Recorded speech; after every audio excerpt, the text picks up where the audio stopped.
నా latest updates miss కాకుండా ఉండాలంటే సబ్స్క్రైబ్ అనే బటన్ క్లిక్ చేయండి. అలాగే దాని పక్కన బెల్ ఐకాన్ అనేది ట్యాప్ చేయండి. అప్పుడు నేను ఏ వీడియో పెట్టినా మీ మెయిల్కి డైరెక్ట్గా నోటిఫికేషన్ అనేది వస్తుంది.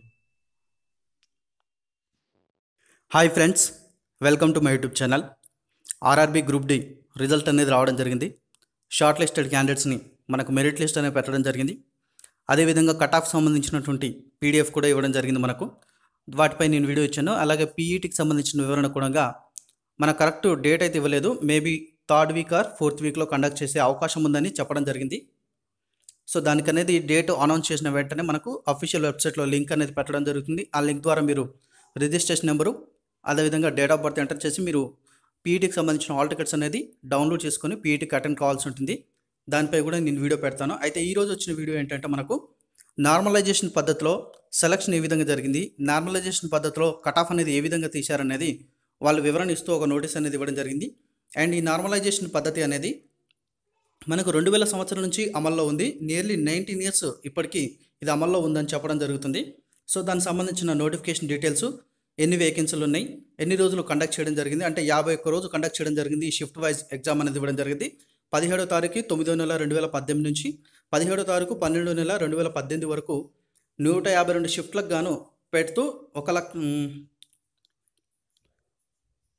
1,89,78,913 మంది వీళ్ళందరూ కూడా ఆన్లైన్ అప్లికేషన్స్కి ప్రకారం వీళ్ళకు షిఫ్ట్లు అనేది కేటాయించడం జరిగింది. 51 రోజులు ఈ షిఫ్ట్ అనే కంప్యూటర్ బేస్డ్ ఎగ్జామ్ అనేది కండక్ట్ చేయడం జరిగింది. వాళ్ళలోనే లార్జెస్ట్ కంప్యూటర్ బేస్డ్ టెస్ట్గా ఇది పిలవడం జరుగుతుంది.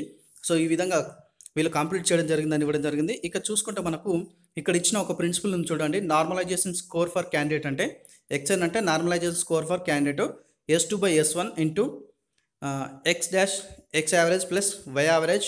ఇక్కడ ఇది ప్రిన్సిపల్. ఈ ప్రిన్సిపల్ ప్రకారము సో కొద్దిమందికి స్కోర్ ఎక్కువ రావచ్చు, కొద్దిమందికి స్కోర్ తక్కువ రావచ్చు. ఎందుకంటే ఆ షిఫ్ట్ అనేది జరిగిన విధానాన్ని బట్టి, ఆ షిఫ్ట్కి వచ్చిన పేపర్ స్టాండర్డ్ను బట్టి కొద్దిమందికి స్కోర్ పెరిగింది, కొద్దిమందికి పెరగలేదు, కొద్దిమందికి అలానే ఉండిపోయింది. సో కొద్దిమంది తక్కడం కూడా జరిగింది. సో నార్మలైజేషన్ పద్ధతిలో ఇవన్నీ జరుగుతూ ఉంటాయండి. సో ఈ విధంగా నార్మలైజేషన్ పద్ధతి అనేది మేము పెట్టడం జరిగింది. ఇంకొక ఇంపార్టెంట్ పాయింట్ ఏంటంటే నార్మలైజేషన్ పద్ధతిలో కొద్దిమందికి లాస్ట్గా హయ్యెస్ట్ స్కోర్ ఏంటంటే 126.13 కూడా వచ్చే అవకాశం ఉందంట. 100 మార్క్స్ కండక్ట్ చేశారు కదా, మరి 126.13 ఏ విధంగా వస్తుందంటే మనకు ఆ ప్రిన్సిపల్లో సబ్స్టిట్యూట్ చేసినప్పుడు ఆ క్యాండిడేట్కి అనేది 126.13 స్కోర్ కూడా వచ్చే అవకాశం ఉంది. సో అంతకన్నా ఎక్కువగా వచ్చినట్లయితే అది తప్పిదంగా భావించవచ్చు అని చెప్పడం జరిగింది. సో ఈ విధంగా నార్మలైజేషన్ పద్ధతి అనేది చేయడం జరిగింది. ఇంకొకటి రిజల్ట్ గురించి చెప్తా అని చెప్పాను కదండి. మనకు లింక్ వస్తుంది. ఆ లింక్ ఓపెన్ చేసుకొని రిజిస్ట్రేషన్ ఐడి పెట్టేసి అదేవిధంగా డేట్ ఆఫ్ బర్త్ వచ్చేసి డేట్ ఆఫ్ బర్త్ ఎంటర్ చేసి మీరు రిజల్ట్ చెక్ చేసుకోవాలని మనకు లాస్ట్ టైం ఆ నోటీస్లో ఇవ్వడం జరిగింది. ఇది సెలక్షన్ లిస్ట్ క్యాండిడేట్స్లో. అది ఈ నెల మార్చి 15వ తారీఖు వరకు చేసుకోవచ్చు అని ఇవ్వడం జరిగింది. కానీ ఇంతవరకు అయితే మనకి ఇంకా లింక్ రాలేదు. వెబ్సైట్లో లింక్ రాగానే వీడియో పెట్టడానికి ట్రై చేస్తాను. సో వ్యక్తిగతంగా మీ స్కోర్ అనేది చెక్ చేసుకోవచ్చు అన్నట్టు. అండ్ పీఈటీ ఏ విధంగా కండక్ట్ చేస్తారు, ఫిజికల్ ఎఫిషియన్సీ టెస్ట్ అనేది ఏ విధంగా కండక్ట్ చేస్తారు, ఓకేనా. అదేవిధంగా మీ దగ్గర డాక్యుమెంట్ వెరిఫికేషన్ టైంలో ఏ డాక్యుమెంట్స్ మీ దగ్గర ఉంచుకోవాలి, సో దానికి సంబంధించిన వివరాన్ని ఇప్పుడు ఎక్స్ప్లెయిన్ చేస్తాను. ఇది ఫిజికల్ ఎఫిషియన్సీ టెస్ట్ పీఈటీకి సంబంధించిన వివరణ. ఇది 2018 గ్రూప్ డి నోటిఫికేషన్ ఫ్రెండ్స్. ఇది దాన్ని మీకోసం డౌన్లోడ్ చేసి తీసుకొని రావడం జరిగింది. సో ఆ నోటిఫికేషన్లో మనకి ఇచ్చిన వివరాల ప్రకారం ఏంటంటే పీఈటీకి సెలెక్టెడ్ క్యాండిడేట్స్ని 2 times పిలవడం జరుగుతుంది. ఎందుకు పిలవడం జరుగుతుంది? మెరిట్ ఆఫ్ ద క్యాండిడేట్స్ ఎంతమంది సెలెక్ట్ అయ్యారు, అదేవిధంగా కమ్యూనిటీ వైజ్ ఒకవేళ చేయవలసి వస్తే 2 times పిలుస్తారు. ఇప్పుడు మనకు పీఈటీపై హాల్ టికెట్స్ అనేవి డౌన్లోడ్ చేసుకోవడానికి లింక్ పెడతారు కదా, అప్పుడు మనకు దానికి సంబంధించిన అబ్స్ట్రాక్ట్ అనేది ఇవ్వడం జరుగుతుంది, ఓకేనా. అప్పుడు ఇప్పుడైతే క్లారిటీ లేదు 2 times అని. అప్పుడు ఇచ్చారు కానీ ఇప్పుడు 2 times పెట్టరా అనేది మనం చెప్పలేం. సో మేబీ 1 time పెడుతుండొచ్చు, ఓకేనా. సెలక్షన్ ఆఫ్ క్యాండిడేట్స్ని అంచనా వేసుకొని కమ్యూనిటీ వైజ్గా టోటల్ వేకెన్సీని అంచనా వేసుకొని పెట్టే అవకాశం ఉందని ఇవ్వడం జరిగింది. సో నాకు తెలిసి 1 time పెడతారని అనుకుంటున్నాను పీఈటీ. చూద్దాం, మనకు హాల్ టికెట్ వచ్చినప్పుడు తెలిసిపోద్ది దానికి సంబంధించి. సో పీఈటీలో ఏమేమి కండక్ట్ చేస్తారనేది ఇప్పుడు చూద్దాం. ఇక మేల్ క్యాండిడేట్స్కి అయితే మనకు 35 kg weight అనేది వాళ్ళు లిఫ్ట్ చేసుకొని అంటే వాళ్ళు తీసుకొని 100 మీటర్స్ని 2 minutesలో వెళ్ళాల్సి ఉంటుంది. ఒకటే ఛాన్స్, ఎక్కడ కింద పెట్టొద్దు ఆ వైటేజ్ అనే బరువు అనేది. అండ్ ఇంకొకటి ఏంటంటే 1000 మీటర్లు అంటే 1 kilometre 4 minutes and 15 seconds complete చేయాల్సి ఉంటుంది రన్నింగ్. అండ్ ఫీమేల్ క్యాండిడేట్స్కి వచ్చేసరికి మనకు 20 kgs అనేది weight తీసుకొని వాళ్ళు 100 meters 2 minutesలో కంప్లీట్ చేయాల్సి ఉంటుంది. ఎక్కడ కింద పెట్టొద్దు, weight అనేది ఒకే ఛాన్స్లో కంప్లీట్ చేయాల్సి ఉంటుంది, వేరే ఛాన్స్ ఇవ్వరు. అండ్ పీఈటీ అనేది మనకు మెరిట్లో కలపడం జరగదు, జస్ట్ క్వాలిఫైయింగ్ నేచర్ మాత్రమే. అండ్ ఇంకొకటి ఏంటంటే 1000 మీటర్స్ 5 minutes 40 secondsలో వీళ్ళు కంప్లీట్ చేయాల్సి ఉంటుంది. ఓకేనా, చూడండి ఇక్కడ క్లియర్గా ఇచ్చారు.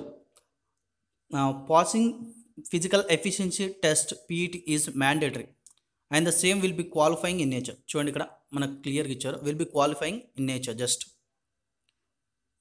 సో క్వాలిఫైయింగ్ నేచరే అయినప్పటికీ ఇది క్వాలిఫై కావాలి, మ్యాండేటరీ, ఖచ్చితంగా దీనిలో పాల్గొనాలి, క్వాలిఫై కావాలి. అండ్ మీ దగ్గర ఉంచుకోవాల్సిన డాక్యుమెంట్స్ ఏంది చెప్పేసి వీడియో అనేది నేను క్లోజ్ చేస్తాను. సో మనకు 2018 నోటిఫికేషన్ తీసుకొని మీ దగ్గర తీసుకొని రావడం జరిగింది. So verification of original documents and format of certificates ఏ విధంగా ఉండాలి?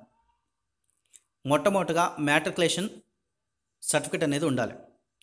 అండ్ ఎన్సిటీవీ లేదా ఎస్సిటీవీ సర్టిఫికేట్ అనేది ఉండాలి. సో ఇది ఆ విభాగంలో ఉన్న వారికి తెలుస్తుంది, ఐటీఐ చేసినటువంటి అభ్యర్థులకు ఇది అవసరం ఉంటుంది. అండ్ ఎస్సీ ఎస్టీ వాళ్ళైతే సో వాళ్ళ కింద ఇచ్చిన ఫార్మాట్ ప్రకారం వాళ్ళ యొక్క సర్టిఫికేట్ అనేది తీసుకొని రావాల్సి ఉంటుంది. ఓబీసీ వాళ్ళైనట్లయితే రిజర్వేషన్ క్లెయిమ్ చేస్తాం కదండి, నాన్ క్రిమిలియర్ సర్టిఫికేట్ అనేది మీ దగ్గర ఉంచుకోవాలి.